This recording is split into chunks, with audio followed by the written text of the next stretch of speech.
Well, I want to welcome Jason Hunt to the shop with his beautiful 86 C20 truck. This thing is just got the most vibrant blue on it, almost like it's translucent, like a candy or something. I'm not sure if it is, but when the light hits it in here, it's totally different than outside. I just love it. But it's here because I got a couple electric fans that's giving trouble, some wiring that's not done right, and it's got two small electric fans on it that probably, if the better ones are 1700 CFM, which would be like 3400 CFM total. And a mechanical fan, they're about 3800 CFM and up, and just use the engine power. We won't even know it's on there. So I'm going to try to convert this over to a mechanical fan.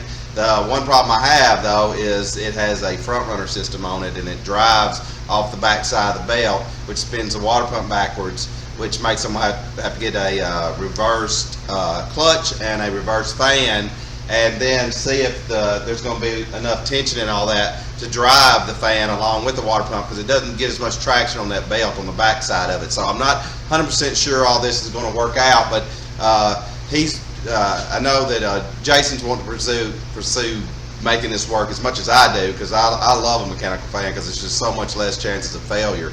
With the electric fans, you know, you got two relays and two fans and two wiring harnesses and a lot of amperage in that, especially when you call both of them at the same time. It's a lot of amperages, and where this fan is just is just going to run, the mechanical fan is just going to run from now on with little to no issue. So I'm going to show you what all I got so far, and then we'll see if we can't make this work. This is what I got working with Summit, and they did an outstanding job because everything fits and works well together. I got my reversible clutch. I've got the reverse fan, and it fits on there perfectly. It's going to be outstanding on there. I went ahead and got two black hoses to replace that upper and lower hose, which are blue now, which I'll show you here in a second. I got a pin to put in the front runner kit, so this clutch is now going to be on this pulley, and it's really thick and nicely fits on that water pump stub. And then this will be pressed in here, and it'll be pressed in there, and then, you know, all bolted together. And then the shroud, they didn't have anything. Everything was going to be like February or some craziness to get a fan shroud for that. So I'm going to just form you up one with this little kit. So I bought the box fan the size that I need for your radiator, and then after I put all this in, and I can index the fan right to the shroud and put it exactly in the center of this, in the exactly right spot for that. So man, I like doing these anyway. So let me show you on the hood, and then we'll see when we start fabricating this stuff up. I'll show you on the hood, but I don't know if it shows up in this camera how vibrant that blue is. Looks like a blue candy, like a translucent blue over silver, which it could be. It is slick. Very, very nice truck. But under the hood here, this is what I got. These hoses are going to go. I'm going to just put the black on here. This wiring and all these butt connectors and stuff, I guess had a failure in there somehow. So I'll get rid of all that. And then this is the front runner kit, which these are very nice and outstanding setup, and I hate to get rid of it. The ultimate thing would be put a drive the other way, but we're going to try to use this serpentine system and run this fan that way, which will be pretty tricky if all this works out, which I think it will. So let's get back at it here and see if we can't bring these two together. Quick update on the fan conversion here. You know, we're wanting to invest time into this, see if we can make this clutch fan operate off the back side of this serpentine system, and that front runner system that's on there, it's extremely nice, but it really wasn't designed to run a fan on it. Our belt does come halfway around it, so hopefully there's enough on that, and maybe we can do something to that belt or a little on this pulley to make it drive it, and I feel like it's going to do it. But in doing so, I'm trying to make it as strong as possible. So these two parts, this is a reverse clutch, a reverse fan, and I had to make the two match. So I do just a little bit of dressing and then run to town, get some bolts for it. They're metric bolts, special bolts, a little bit of modifying on these holes, and I went and touched up where I had to modify it just a little bit. And that's a pretty nice solid 18-inch clutch fan now right there. But I have to get it on to the on this front runner system that rotates backwards. And in doing so, I got this, I think it's called All-Star components or something like that, but they make a really nice 1.5-inch spacer. I had to space it because the fan blade is touching the adjuster for the serpentine belt, and this will get it clear about 3/8 to 1/4 of an inch from there. So, and with the way this thing pulls to the radio, these blades would always go a little forward. They're not going to go. It's never going to touch it at that. And this is the smallest amount I could get, so it's 1.5 inches. So, because I want to keep all that weight down, because ultimately, when this is all said and done, you know, it's going to be out there that far, you know. So, this has a real nice little stub on it. It indexed it right in there. This part didn't, so I've made a little bushing that I've drove in here, and it's the exact depth of what I have left from your water pump. Your water pump stem comes out, and then there's just a little bit of room at the end of that. So I made this indexer so that it actually snaps in there and indexes that beautifully. Went and got you some bolts. The bolts that came with it were a little short because of all the spacing we're having to do, and I couldn't find the exact bolt, so I got one just a little bit longer. It's a 5/16 by 24 fine thread, and I've cut just a little bit off the end of it because it's got to go through this pulley, and then through that spacer, through that pulley, and into the flange of that water pump, and it can't be too long. Your flange and the face of your pump where the seal is very, very close, and I don't want those touching that or it'd eat that seal out. So I have I've took a little depth gauge and found out where that is, and then that's exactly how much those set down in there. So they're going to bite the entire thickness of that flange and be a good solid repair. Separate bolts hold this on, and separate bolts hold that on. Where trying to do it with just long bolts, all that would be bolted through 4 bolts. Now we'll have 8 bolts on there, and that ought to be pretty strong. And then that's going to be out there like that. The pulley actually the belt pulls up on this pulley, which is going to help on that weight right there. So I think all this is going to work. I'm just concerned about this under load. Water pump spinning, pulling a little bit. This fan spinning, pulling a little bit at a higher RPM. It could slip it, but we won't know till we get it all on there and see. And then over here, I went ahead and marked your shroud. I've got your other fans off, and this is where it's going to sit on there. It's going to sit right there. So I'm going to cut that out. It's going to go below here a little bit, and then I'll seal that off where it's just pulling all through that radiator and really have a good strong pull. So I want to get back at it here. I can go ahead and mount this piece on there permanently, put the belt back on, and this part's done. I'll just work on that shroud and then bolt this fan on, and we'll see how it does. So far so good. I've got all this mocked up here now with the fan in place, and it's clearing the adjuster and just perfect where I wanted. I've got about thick as my finger right there, maybe 3/8, 1/2 inch, and that's perfect.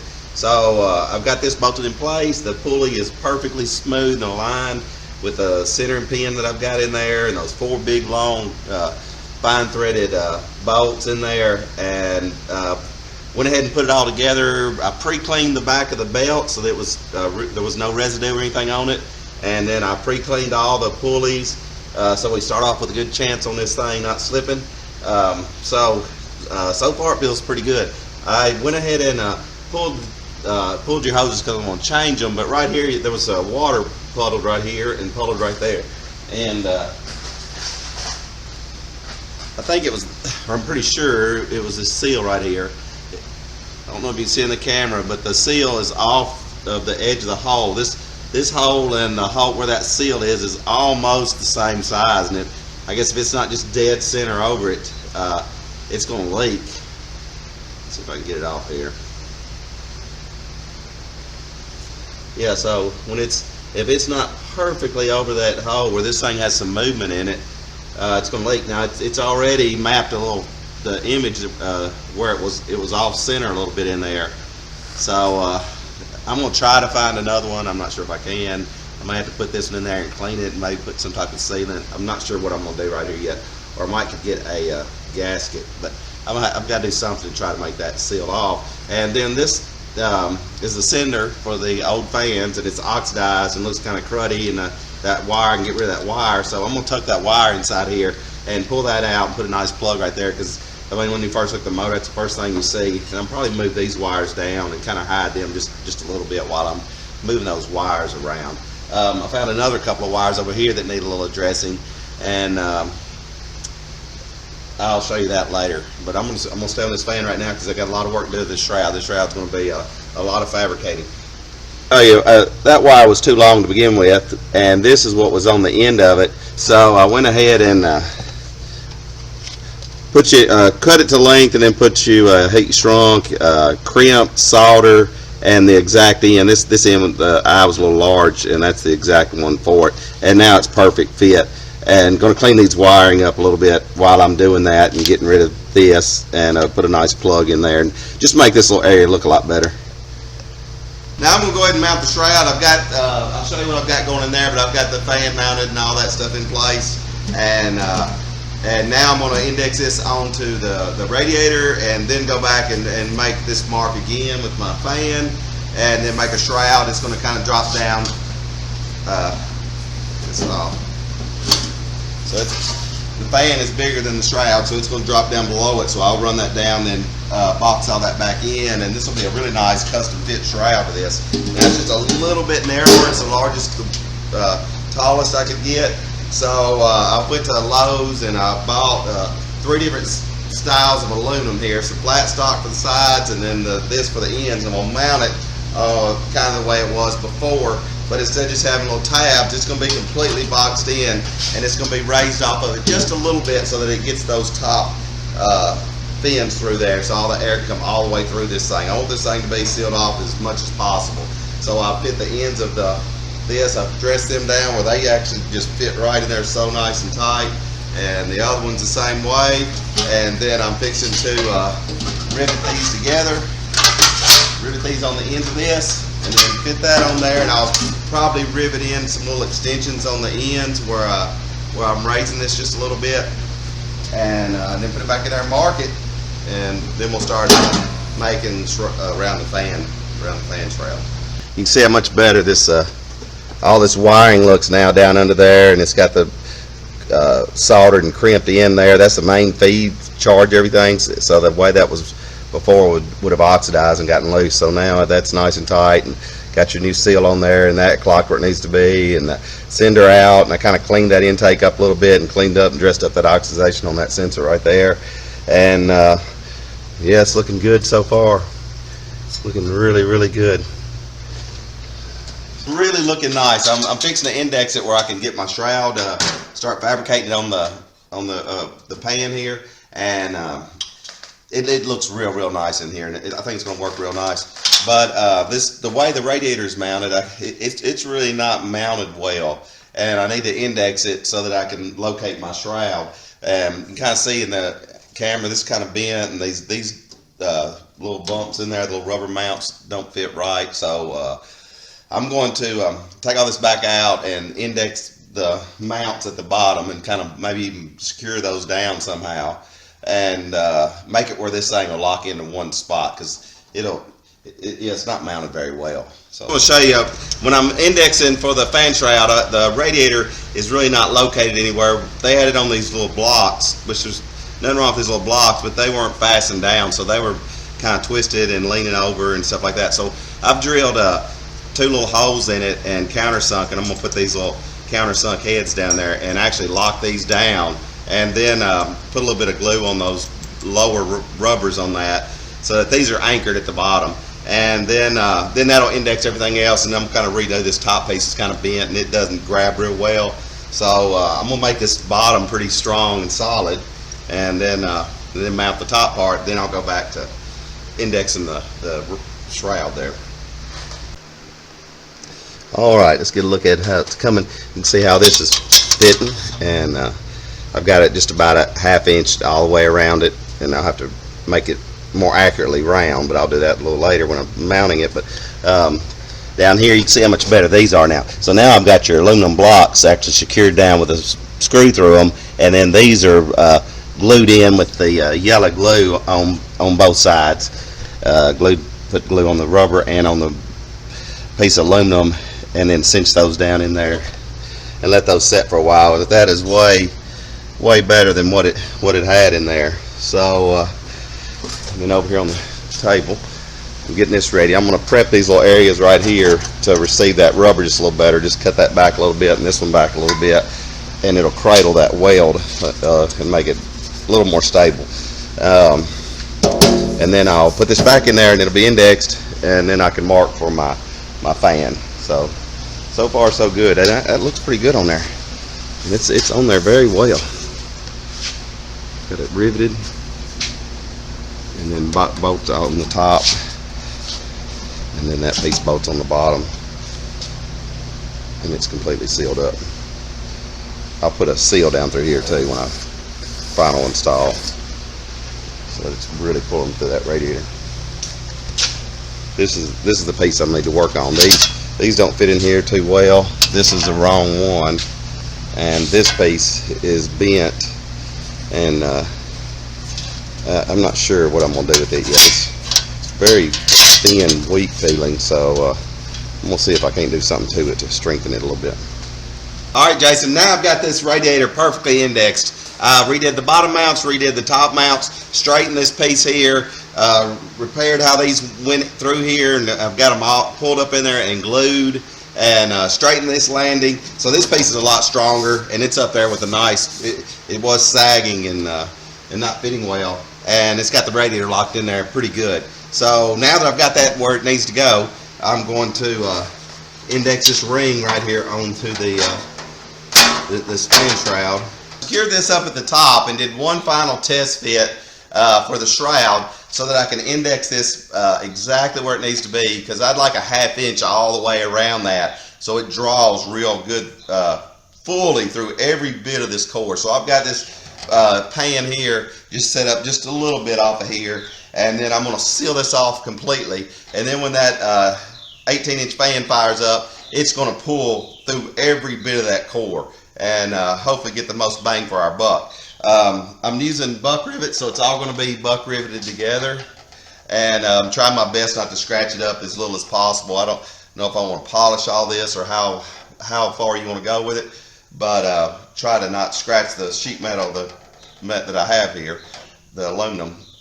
So now what I'm going to do is go in here, and I've marked it all the way around. I'm going to go in here and cut and clean all this out, put me some feet in here to hold that, make me a little piece right here for the bottom of this to block that area off, and then once it all gets in place and locked down, we're going to put it in there and see how well this works. So hopefully that pulling off the back side of that water pump belt, water pump pulley, will be strong enough, get enough traction to pull the fan and that water pump, because this fan is really going to be pulling some air, and it takes a little bit of a load to pull that fan. But get all this working right, it's a lot more draw and a lot more chances, lot less chance of failure, because with the electric fans, you've got an aftermarket fan, you've got 2 relays, you've got a sender, just a lot going on, and the chances of failure, I see a lot of failures in those. This one here is pretty much tried and true and lasts a long time. As I have wrapped up to your one-off custom shroud here, I am going to, let's show you how it all looks. So it's all buck riveted all the way around, custom fit, fits the radiator perfectly, it fits the location around the fan itself perfectly. I'm going to clean this up, and then I'm going to seal this with I've got a aluminum colored sealant to go around it, so that it is completely sealed off as much as possible. Then I'm going to put down through here a seal that runs right down through here, so that we're pulling right through that core as strong as possible. Let me show you how this fits. And now it's right over there like that, fits like a glove. So that's a great shroud. So now the big question is, do you scuff it and paint it black? I can do a brush finish over it all that looks real nice, or try to polish it up a little bit. If I polish it up a little bit, that's the way I'm leaning towards, because the rest of the stuff's cleaned up so nice. So I probably will try to polish it up, because I've tried to keep the tooling marks down as minimum as possible by putting a tape on my saw when I sawed, and try not to let the parts slide across each other with the shavings in it and all that, because when you do that, it puts all these scratches in this aluminum, and then you're going to have to paint it or do the brush finish. But the brush finish does look good when I do the brush finish on these. So I've got a few little tooling marks on it, but I'm going to try to polish it up just a little bit. Not spend a whole lot of time, just do a quick little polish on it and see how that does, and try to polish up the ends here a little bit where they've gotten antifreeze has come out, and it's got a little bit of acidity to that antifreeze, and it's kind of etched this a little bit. So get that cleaned up, get all this put in, get the fan on, fill it with fluid, and let's see how this works. All right, Jason, I'm about to put all this together for the last time, and just want to show you how this is looking so far. So now I've got I got all this cleaned up. You can see it's all riveted solid. I got 2 seals down both sides right here that's going to pinch in these corners right here. I have the outside of it. I went over it twice with my polish just to try to clean it up a little bit. Rubbed it out one time, then polished it, rubbed it out one more time, and polished it, and that's where it is. Just had to find a stopping point. And then sealed this with a gray silicone all the way around so that it won't rattle and it won't have any leaks in it. So it should be a pretty solid seal. Let's see, it goes on just like that. And then I'll line that seal up down through there a little bit, and there she is, and it looks pretty good. Finally got it all together, and put an antifreeze in it, and they give you one last look of it. Here it is. You can see how it fits very nicely in there. So this is our first startup. So let me go in here, start it up, and put that right on it so we can see how good that fan runs.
Jason, I got a couple more little projects we're going to do on this truck, and one of them is get the doors. The doors are barely touching right here. So the door looks pretty good right here. If you stare at it, you can see it's a little out of place, but I'm going to try to do that the easiest way possible just to get us clearance right here, because it does look okay like it is. And what it's looking like is I might can just loosen this lower hinge and take that in just a little bit. I just need to barely clear. It's a little in right here, and it's a little out right here. So if I take that hinge in just a little bit, I can get it to come out here and in a little here. I won't be able to get all of it out because I'd have to move this fender to get all of it out.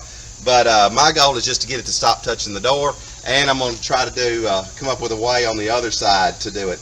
I could move this door back, but in moving this door back, it's really hard to hold and locate and get it back. And I'm thinking if I just loosen these 2 bolts, bring this in just enough so it clears, and we just leave it right there. So I'm going to try to see if I can't make this work.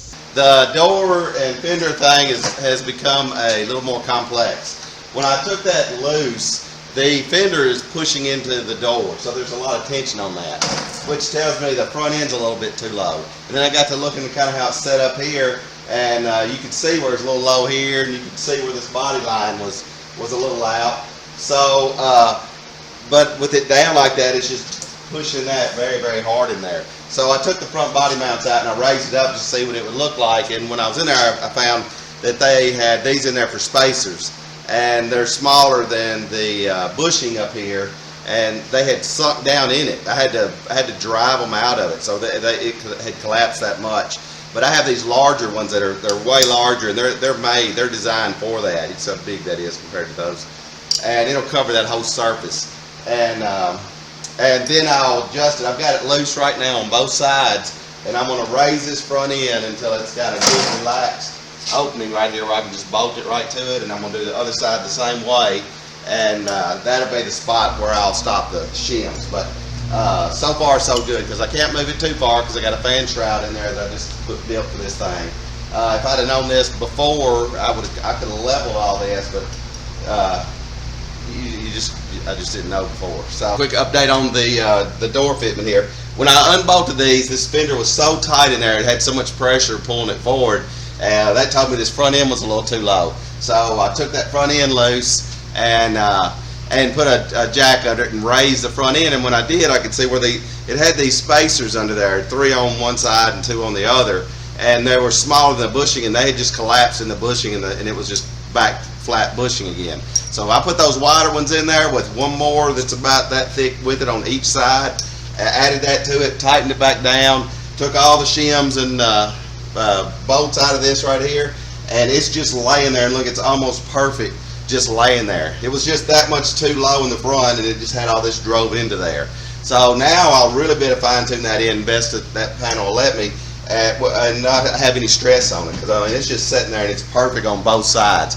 So it took me a time or two, and I swapped shims out, and then when I tighten it up, it kind of moves a little more, but end up getting it in a great location. And also while I was under there, there's a shield by the gas tank that was unbolted, and it was just rattling. So I've got that tight back in place as well, and I got a few more little Mickey Mouse things underneath I need to work on. When I did drive it, when I drove it, I could feel that pinion angle every time I took off under acceleration, because the springs, that thing's twisting a little bit, and it's just putting more angle in it. So I think I've got a pretty good easy fix on that. But meanwhile, I'm going to finish up getting these fenders tight so that door don't tear that paint off the front on both sides. This is going to fix it pretty good. Now I'm going to work on this rear end, so I noticed when I take off, I got a little vibration, and I know this pinion angle looks way high compared to the front, and it's got some shims in there. So I'm going to yank those shims out, wedge plates to change that pinion angle. I'm going to yank those out, and in doing so, I'm also going to pull the drive shaft out of it. I want to make sure that drive shaft's the right length, and know that there's a little bit of leak around that rear seal, but it looks like the paint and stuff is going up in there. So I'm going to pull that out. I'm going to mark it, pull it out, and then polish that area, and then and move this axle down and put all that back together. But yeah, I'm fixing to line up these pinion angles for that rear drive shaft. See, that one is already going uphill, and when them springs twist it, when you take off, it's really bad. It's a really bad pinion angle. So I'm going to straighten that up a little bit. I've got your drive shaft out because one, it had a little bit of weeping of oil around that seal. It looks like a new seal in there, and even new transfer case. Very nice under there. But where this was cleaned up, very, very rough, and you can see all the roughness around here, and the seal was running right in there, in that area. So I'm actually going to polish this off right here, and I may put me a little tape line and put a little bit of paint back right there where all that's cut off so bad, I mean ground off so bad. It's like they use like a 50 grit grinder to do that, and hopefully that'll fix that. But I also want to make sure this thing wasn't too long or too short when I move that axle. And I want to check the U-joints and all that, because I did have a little vibration when I would take off. But underneath here I found a few things, and I want to show you what else I found under there while I'm at it. So I'm going to get this drive shaft back over here, polish this area, put the paint on here, and show you what I got going underneath. Underneath here I've got the wedges out of it, and it's got our pinion angle looking a lot better. This looks like this might be some type of aftermarket heavy duty rear end, because it already has a lot of pinion angle built into it, or they moved the plates or something. So I'm not sure why they had the wedge plates in there as well. But in doing so, I found out the bolts that go through the spring hangers in the front on both sides have never been tightened up, and the nuts are just about to fall off of them. So I'm going to tighten those up. I'm fixing to finish tightening up these U-bolts. I'm going to redo these parking brake cables. They were zip tied up, and the way it was running stuff wasn't done real nice. And then up under the front here, I noticed a big like a 6/0 wire, big wire. I guess there's an amp or something on the seat, and it's it's run through a real tight, fresh drilled hole. So the hole it runs through is pretty sharp around it, and then that runs pretty much straight to the battery. They do have a pretty good sized monster fuse on it, but sooner or later it's going to touch right there. So I'm going to have to address that as well. Found a plate up front here that was loose and hanging around the fuel tank and the hoses and stuff there, and it was just rattling. So I've got that fixed as well, and then I'm gonna get that drive shaft cleaned up and get it put back in here, and then I'll check all my angles. There ain't much more adjusting I can do on this unless I do some wedges, but I think it's gonna be pretty close. It's supposed to be like a 1/2 to 3 degrees of each other to make a nice smooth system, and I think this is going to do it. I think it's going to help it tremendously on that takeoff vibration, because you had no angle in the rear U-joint at all. The drive shaft pretty much was directly straight into it, and you've got to have that little bit of counter to counter the angle that's coming out of that transmission. If the two oppose each other, that drive shaft will run smooth as glass. With leaf springs, you want just a little bit more because you want to get a little bit of twist in these, and so but I think where we're at, and I get this all back together, we'll be in good shape, if not at least far better shape than we were in before.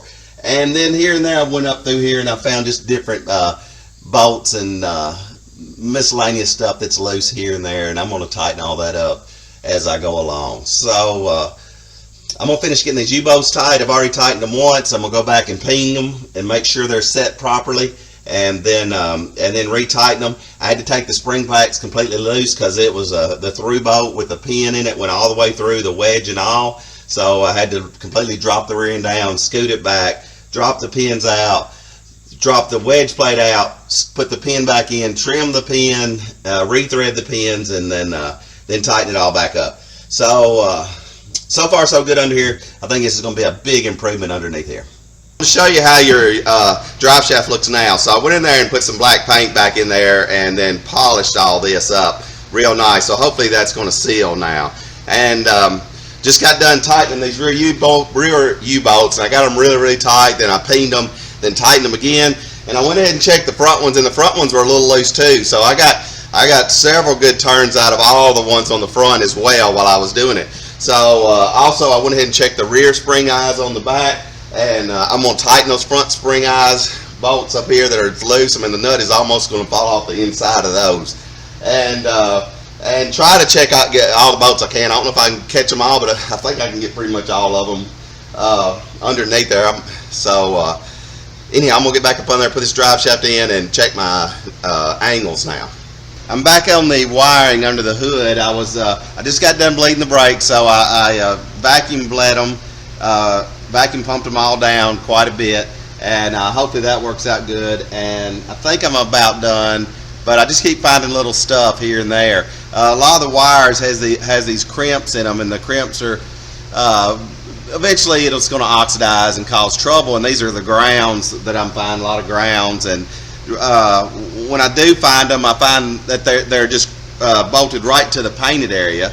So I'm taking and removing each one of those, cleaning the spot where it's supposed to ground, putting a star washer, a grounding washer in there, in between the two, putting a new end in it that fits the bolt, crimping it, soldering it, and heat shrinking it. But I found several. One right here that was running the fans, this one was extremely loose. So I don't know if that aided in the problem with the fan, because I knew the end of the fan plug was melted, but definitely loose here. So I put a new one on there with the grounding washer that digs into that metal, and it's soldered and stuff. And I did the same over at the battery. And then when I was underneath the truck, I saw the wires that run to the amp, just a drill hole with a sharp edge, and they barely fit through it, and both of them stuck through there, the ground wire and the hot wire. And it won't be long that hot wire will wear its way through there. It does have a fuse on that big wire, but it's a mega fuse, so if it touched back there, it's going to be a pretty good jolt by the time it blows that fuse. So I'm going to go ahead and pull those wires out, drill that hole out bigger, and put a grommet in it.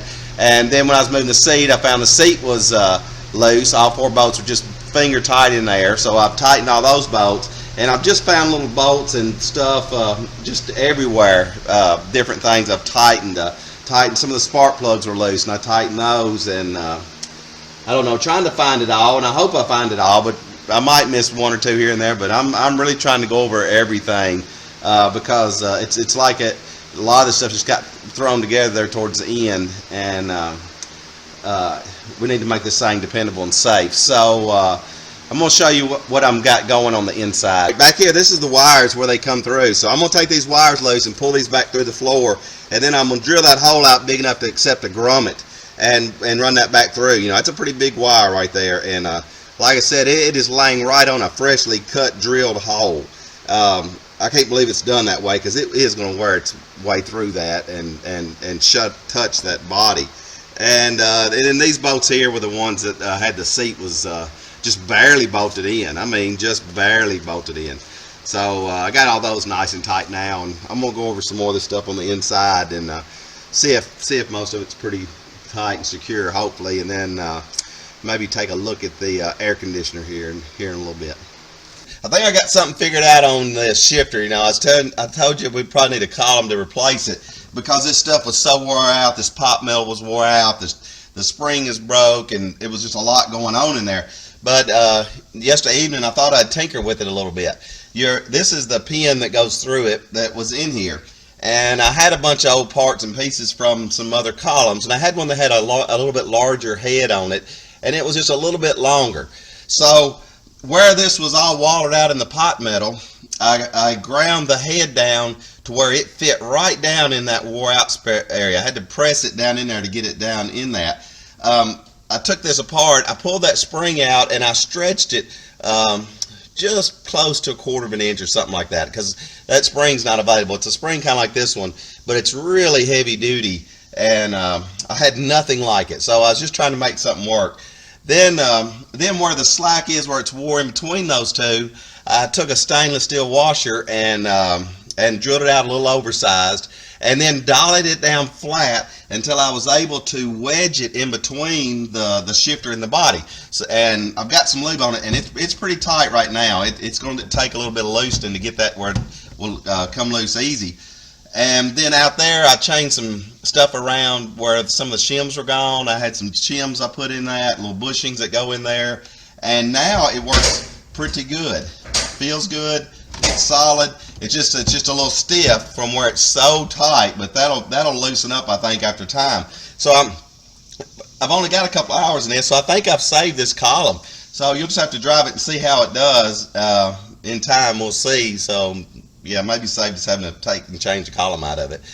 So now I think I'm almost done with it. I'm gonna go out here and see how this air does. Hook my gauges up to it. I checked it does have a little Freon in it, so it could already be full, and the pump size might be the wrong size for the evaporator. This has got a very large evaporator in this truck, and it's got a front runner small compact pump, and if it doesn't have enough cc's to fill that evaporator properly, it's got to have enough cc's to go through that orifice valve, put enough pressure on that orifice valve so that it turns it from a liquid to a gas in the evaporator. And if it's not a big enough pump, it'll just never get there. So I'm gonna go put my gauges on. I'll know here pretty soon once those gauges on it if I can make that work. All right, Jason, I'm out here with the air on, and I've added a little bit of air to it, but I think our pump is too small, right? Unless there's another issue inside there, but everything else is new. My low side, I'm at 45, almost 50, and my high side, I can barely get it. I'm at about 145. So by reading that and knowing kind of what's going on, I feel like this pump is probably just too small. I need about 180 on that high side, and I need about 30 on that low side. So it just can't pump enough to get it to expand at the right rate inside that evaporator. Now it does have a big leak right here. Air's blowing out like mad right here, and down there I've added a little bit of Freon to it. I'm going to seal those off and just have to run it and see how it does. If not, we'll have to work on some way to either get a bigger pump on it, or Mike could put a vintage air unit in there. This pump will run a vintage air unit. So yeah, that's about all I I can do for that. I'm fixing to take it out and test drive it and see how the rest of the stuff we've done works out. And if all that works out, I'll give you a call and it'll be coming home.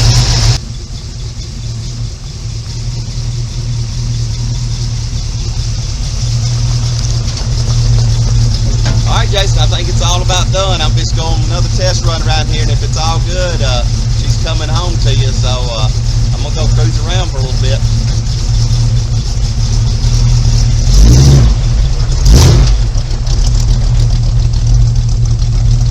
Well, Jason, I'm gonna give you one review after my last test drive here. The brakes, after bleeding the brakes quite a bit, each wheel I vacuum bled and ran a whole reservoir of fluid through it, almost 2 reservoirs of fluid through each one of them, and then just refill, just to make sure I got all the air out.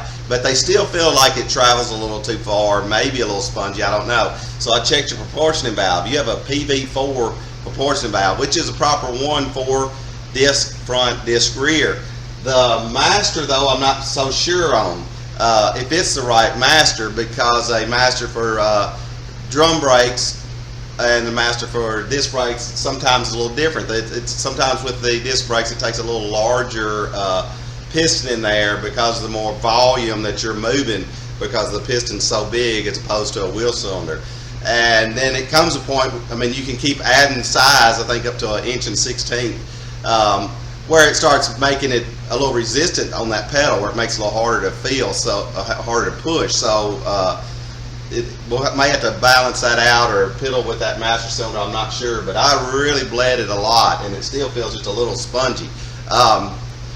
Just normal driving, I really didn't notice it. I just have to kind of pay attention to it to feel that difference. So they feel pretty good overall. The air conditioner is putting out 72-degree air. Even after I plugged off these, where it was leaking around that evaporator, when I turned on your air, it was just blowing out like mad right there.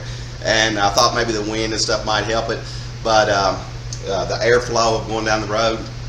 But it doesn't. That low side is just too high, and the high side is too low. And that tells me it's just a little overcharged. So I'm adding more Freon to get that low side up, or to try to raise that high side. And then in doing so, it brings up that low side, and then makes it where the Freon is not released at the right spot and properly to fill that evaporator. So we'd have to do something different, maybe a vintage air unit in there, or change this front runner system. But the vintage air units are pretty tried and true. I've had really good success out of those, so that might be an option on that. Other than that, it drives and runs real well. I have a little slight noise under this valve cover right here, and doesn't seem to affect the way it runs, and you can barely hear it. Could just be a little rocker arm. I'm not sure what it is, but I don't hear it when it's cold, and I hear it just a little bit when it's warm. Could be one just a little out of adjustment. So, but the motor seems to really run strong and feels well.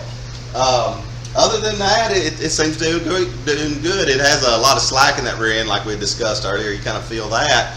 But it drives out, runs out. It runs 180 degrees consistently throughout the whole drive, and never got over that, even with me running that air. And I've added just a little extra coolant in here just to purge that system since I've drained the whole system out. And we'll see how that does. And yeah, she is ready to come home. So here she comes.